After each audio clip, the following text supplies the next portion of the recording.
नमस्कार दोस्तों। कल्पना कीजिए कि आप किसी फ़्लाइट में बैठकर कहीं घूमने के लिए जा रहे हैं या फिर आप कहीं से वापस अपने घर लौट रहे हैं और प्लेन में सब कुछ सही सलामत है, लेकिन थोड़ी ही देर में आपको पता चलता है कि आपका प्लेन हाईजैक हो चुका है। ठीक ऐसी ही घटना घटी इंडियन एयरलाइंस के साथ। आज से करीब 25 साल पहले एक ऐसी घटना घटी कि पूरा भारत हिल गया था। वो 24 दिसंबर 1999 का दिन था जब शाम के वक्त एक बुरी खबर ने पूरे देश को सन्न कर दिया था। ये खबर थी इंडियन एयरलाइंस के विमान IC 814 के अचानक गायब हो जाने की। इसके बाद 8 दिनों तक उस विमान और विमान में सवार पैसेंजर के साथ जो हुआ उसे कभी भुलाया नहीं जा सकता था।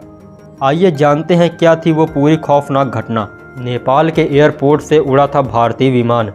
दरअसल 24 दिसंबर 1999 की शाम 4:30 बजे इंडियन एयरलाइंस की फ़्लाइट संख्या IC 814 काठमांडू के त्रिभुवन इंटरनेशनल एयरपोर्ट से नई दिल्ली के लिए रवाना हुई थी।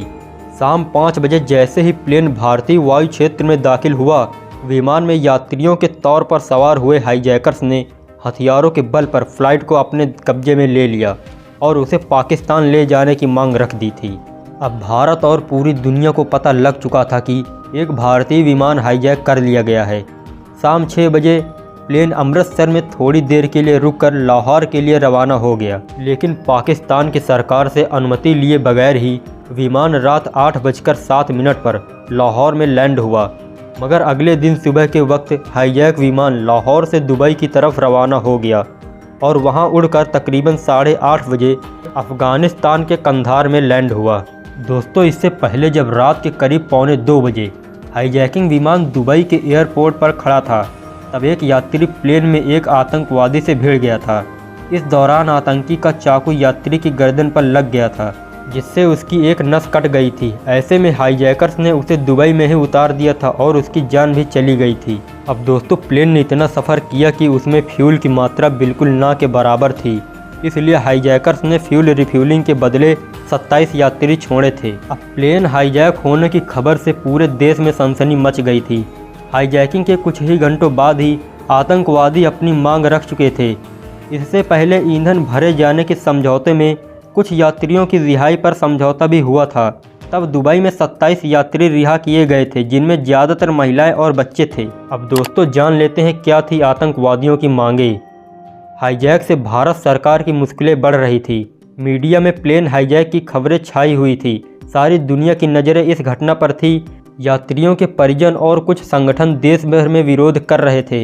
इन सब के बीच हाईजैकर्स ने अपने 36 आतंकी साथियों की रिहाई और 20 करोड़ अमेरिकी डॉलर की फिरौती मांगी थी और एक कश्मीरी अलगाववादी की लाश यानी कि डेड बॉडी भी उनके हवाले करने की मांग पर भी अड़े थे।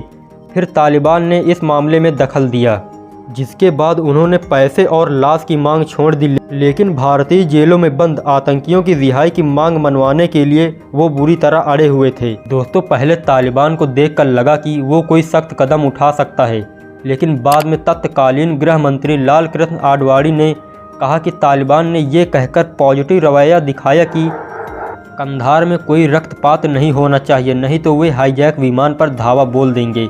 इससे हाईजैकर्स अपनी मांग से पीछे हटने को मजबूर हुए। सरकार ने लिया था मुश्किल फैसला। हाईजैक विमान में भारतीय यात्री ज़्यादा थे, लेकिन इनके अलावा Australia, Belgium, Canada, France, Italy, Japan और अमेरिका के नागरिक भी उसमें सवार थे। भारत सरकार पर इस घटना का दबाव इस कदर था कि तत्कालीन NDA सरकार को यात्रियों की सुरक्षा सुनिश्चित कराने के लिए 3 आतंकवादियों को कंधार ले जाकर रिहा करने का फैसला लेना पड़ा था। 3 आतंकियों को किया गया था रिहा। तत्कालीन अटल बिहारी वाजपेयी सरकार में जसवंत सिंह विदेश मंत्री थे। भारत की 3 अलग अलग जेलों में बंद मौलाना मसूद अजहर, अहमद जरगर और शेख अहमद उमर साइद बाहर निकाले गए और खुद विदेश मंत्री विशेष विमान से उन तीनों आतंकियों को अपने साथ लेकर कंधार पहुंचे थे। तीनों की पहचान की पुष्टि करने के बाद जैश-ए-मोहम्मद के सरगना मौलाना मसूद अजहर, अहमद जरगर और शेख अहमद उमर साइद को तालिबान की मौजूदगी में कंधार में ही रिहा कर दिया गया था। 155 बंधक यात्री हुए थे रिहा। कंधार हाईजैकिंग कांड में आतंकियों के सामने झुकने के लिए अटल बिहारी वाजपेयी सरकार की आज भी आलोचना होती है, या यूँ कहें कि कंधार हाईजैकिंग वाजपेयी सरकार का सबसे बुरा वक्त था। ये वो समय था जब सरकार के सामने कोई रास्ता नज़र नहीं आ रहा था। 31 दिसंबर को सरकार और हाईजैकर्स के बीच समझौते के बाद दक्षिणी अफगानिस्तान के कंधार एयरपोर्ट पर अगवा रखे गए सभी 155 बंधकों को रिहा कर दिया गया। फिर 31 दिसंबर 1999 की रात ही फ्लाइट 814 के छोड़े गए बंधकों को एक विशेष विमान से भारत वापस लाया गया। उस समय भारत के प्रधानमंत्री अटल बिहारी वाजपेयी ने नए साल की पूर्व संध्या पर पूरे देश को बताया कि उनकी सरकार ने हाईजैकर्स की मांगों को काफ़ी हद तक कम किया और फिर यात्रियों को मुक्त कराने में कामयाब रही। किसी बुरे सपने से कम नहीं थे वो 8 दिन। कंधार प्लेन हाईजैक के वो 8 दिन किसी बुरे दौर से कम नहीं थे। आज भी उन दिनों को याद कर लोग भावुक हो जाते हैं। उस वक्त न सिर्फ कैद हुए परिवारों के लोग बल्कि पूरे देश के लोग परेशान थे।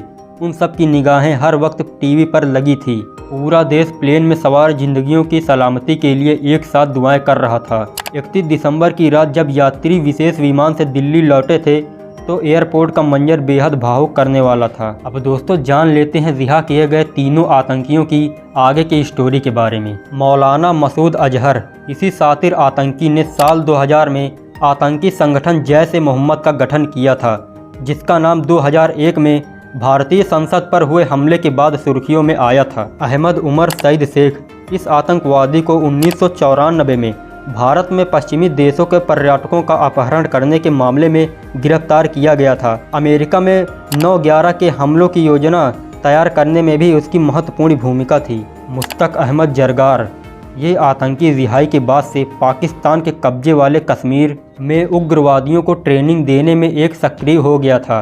भारत विरोधी आतंकियों को तैयार करने में उसकी खास भूमिका थी। इन आतंकियों ने किया था विमान का अपहरण। इंडियन एयरलाइंस के विमान IC 814 का अपहरण करने वाले आतंकियों की पहचान भारत सरकार ने कर ली थी।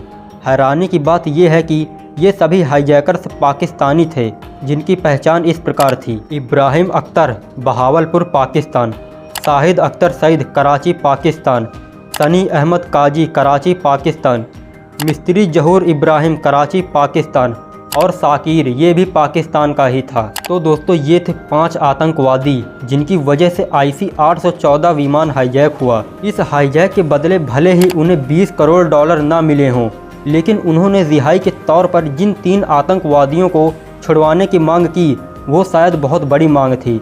ये बात आप भी पीछे वीडियो में समझ चुके होंगे। तो उम्मीद करता हूँ दोस्तों आपको इस वीडियो से काफ़ी कुछ जानने को मिला होगा।